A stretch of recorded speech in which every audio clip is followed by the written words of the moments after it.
Good morning, class. Good morning, ma'am. Please stand up and let us pray. Mr. Usila, please lead a prayer. In the name of the Father, the Son, and the Holy Spirit. Amen. Our Father, Who art in heaven, hallowed be thy name, thy kingdom come. give us This this day day our daily bread. But deliver us from evil. Amen. Before you sit down, please arrange your chairs. Okay. Good morning, class. Good morning, ma'am. Okay, mukhang alive na alive ang ating mga estudyante ngayon, Okay, we have here an activity. And this activity is called hashtag. And the instruction is, give me at least 2 words that describe its pictures and use hashtag. Did you get me, guys? Class? No, ma'am. Please repeat. For example, I'm going to flash a picture and you will describe the picture based on what have you seen and using hashtag. Okay. Ready? Okay. First picture is, what have you seen in that picture? Mr. Usila. Hashtag foods. Okay. Hashtag food. Miss Garcia. Hashtag serving. Okay. Miss Tugilida. Hashtag wait. Okay, very good. Okay, hashtag waiter and hashtag food. And other picture is? Hashtag centerpiece. Okay, hashtag centerpiece. Miss Tukero? Flower base. A flower. Okay. A centerpiece and design. Next picture. Napkin. Miss Tugilida? Hashtag napkin. Okay, hashtag napkin. Miss Garcia? Hashtag glass. Okay. Table napkin. Hashtag set up and hashtag napkin. Okay, for our objectives, at the end of this lesson, students are expected to do the following. Define what is napkin folding, perform the different styles of napkin folding, appreciate and shares the importance of napkin folding.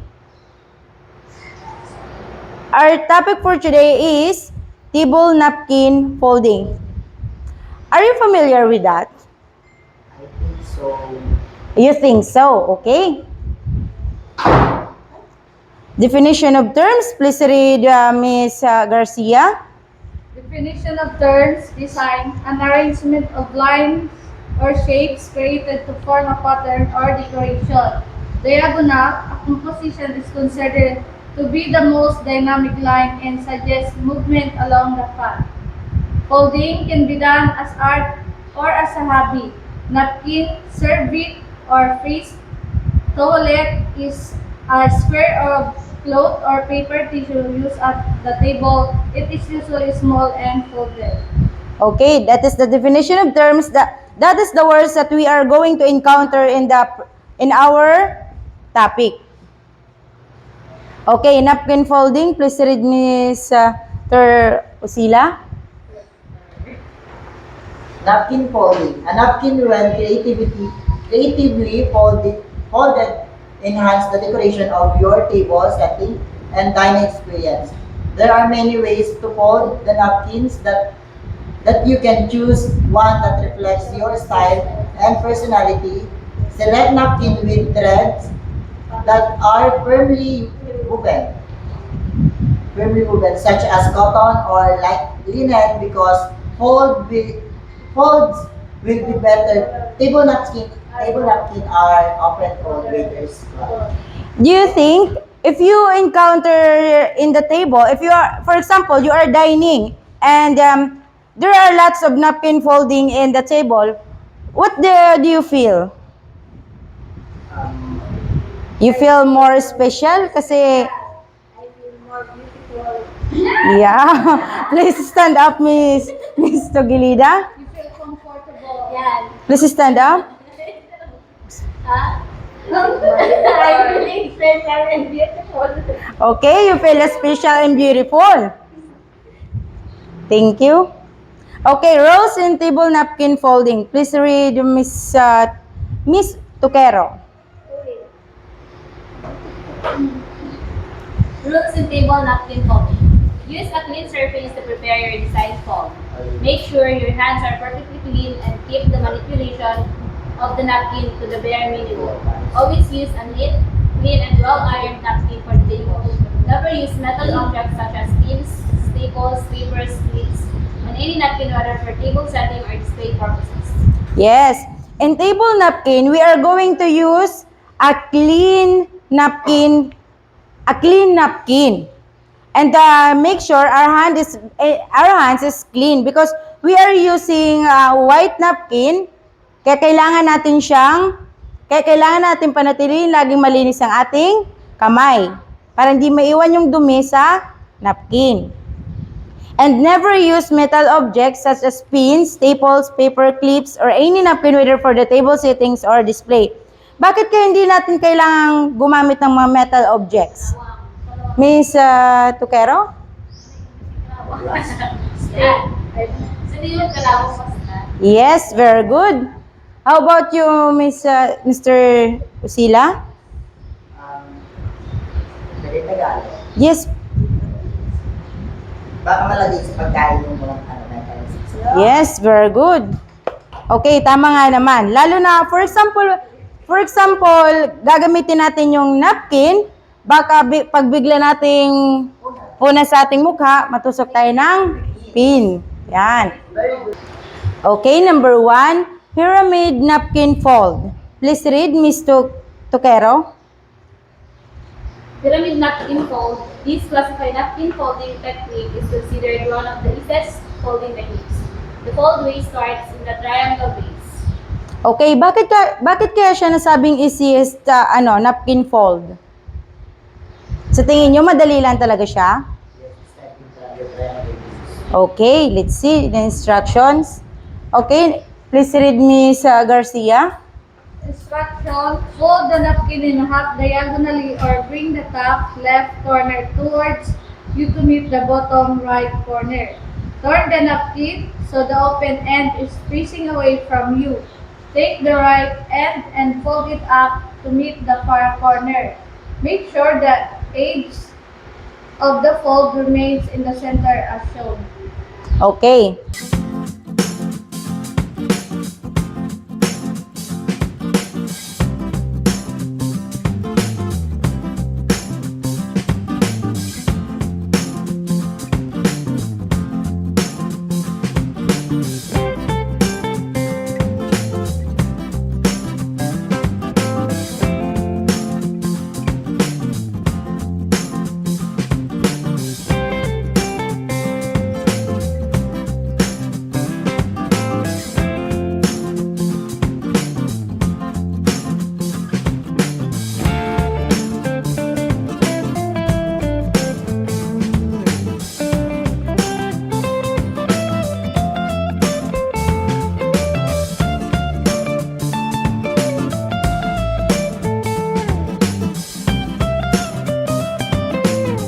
Okay, the standing fan napkin fold. Please read Miss Tugilida. The standing fan napkin fold. This is one of the most elegant napkin folds to learn. A stiff and steady weighted knot is needed with this following technique. It is literally a fan with a stem. Okay, kung ang pyramid is the easiest, ito naman na standing fan is the elegant. This is one of the most elegant napkin folds to learn. A stiff and sturdy waiter's cloth is needed with this following technique. It is literally a fan with a stand. Okay, instructions. Please read Ms. Osila. Instruction. Lay the napkin face down in front of you. Fold the napkin in half and orient the open end towards you. Fold the napkin like an accordion starting at either narrow end. Leave one end with 2 to 3 inches of unfold napkin to support the standing fan. Fold the napkin in half with accordions, fold on the outside. Wrap the unfold corners where they meet on the open end and fold them in diagonally, dragging them under the accordion fold. Open it and stand up. Okay. And beautiful fan are beautiful.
Okay, the bishop's hat napkin fold.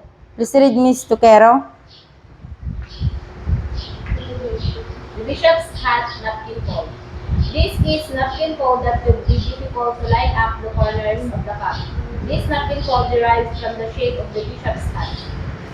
Okay, thank you. Bishop's hat. Instruction. Please read, Miss Togilida. Lay the napkin face down in front of you. Fold the thinner napkin in half so that the open end is towards you. Fold the far right corner diagonally towards you, resting the point in the center of the side closet to you. Fold the near left corner diagonally away from you, resting it so that it lies right next to the previous one. Flip the napkin over and orient it so it points to the far left and to the near right next to the previous point.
For your activity, as a group make a napkin folding direction, you are going to perform the different styles of napkin folding. Then each of you will be rated with the following criteria. You are going to make the pyramid napkin fold, standing pan napkin fold, in the bishop hats napkin fold. And this is the criteria. Please read, Mr. Sila, the criteria. Criteria in napkin folding. Proper folding, 40%. Speed accuracy, 30%. Visual appearance, 20%. Neatness and cleanliness, 10%. Total of 100%. Okay, very good.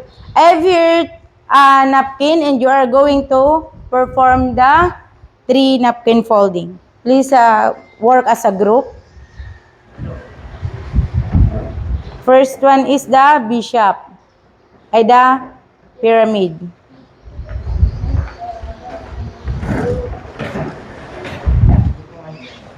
Dito mo, dito mo, dito mo.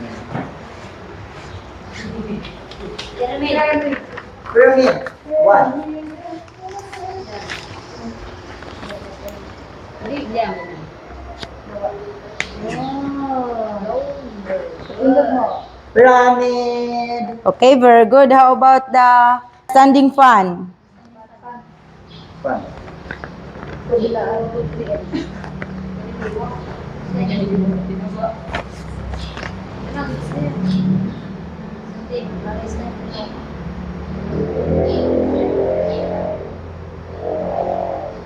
Yan matindog.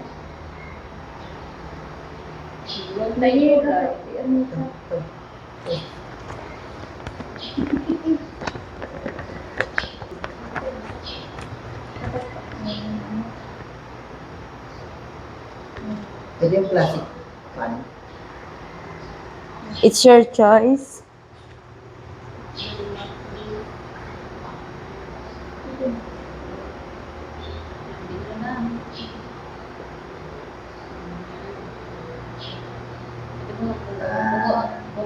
Okay, very good. The bishop hat. Ano yan? Sample mo.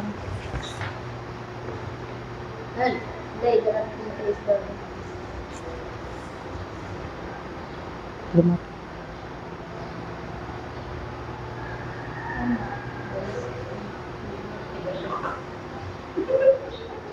Ito. Right, yeah. Read the narrative based on front of you. Hold the dinner na pinahapon. Yeah. Gets na. Yan.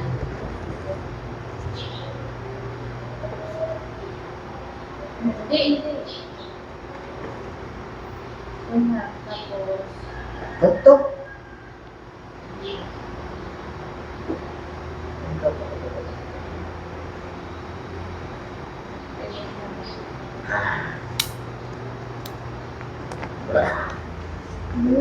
Malas. Mandas na.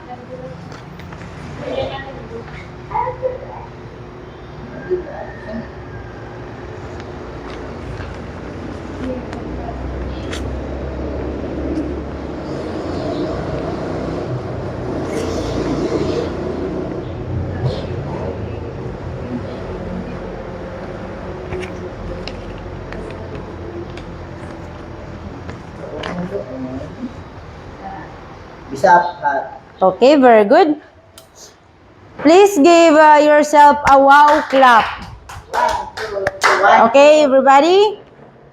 1, 2, 3, go. 1, 2, 3. 1, 2, 3. Wow! Then for your score is, in proper folding, you got a 40%, and in speed, 20%. Visual appearance, 20. Neatness and cleanliness, 10%. You got 90%. Very good. Okay, evaluation. Define the following terms. Number 1, napkin folding, 2 to 6. Enumerate the different styles of table napkin folding, 7 to 10. State the rules in napkin folding. I only give you 15 minutes to answer that. You may now start.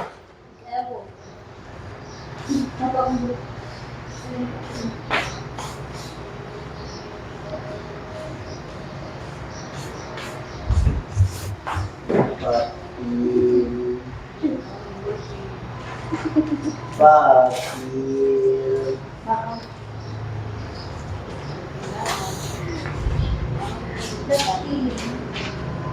Last na po. Okay, please pass your papers. In 1, 2, 3.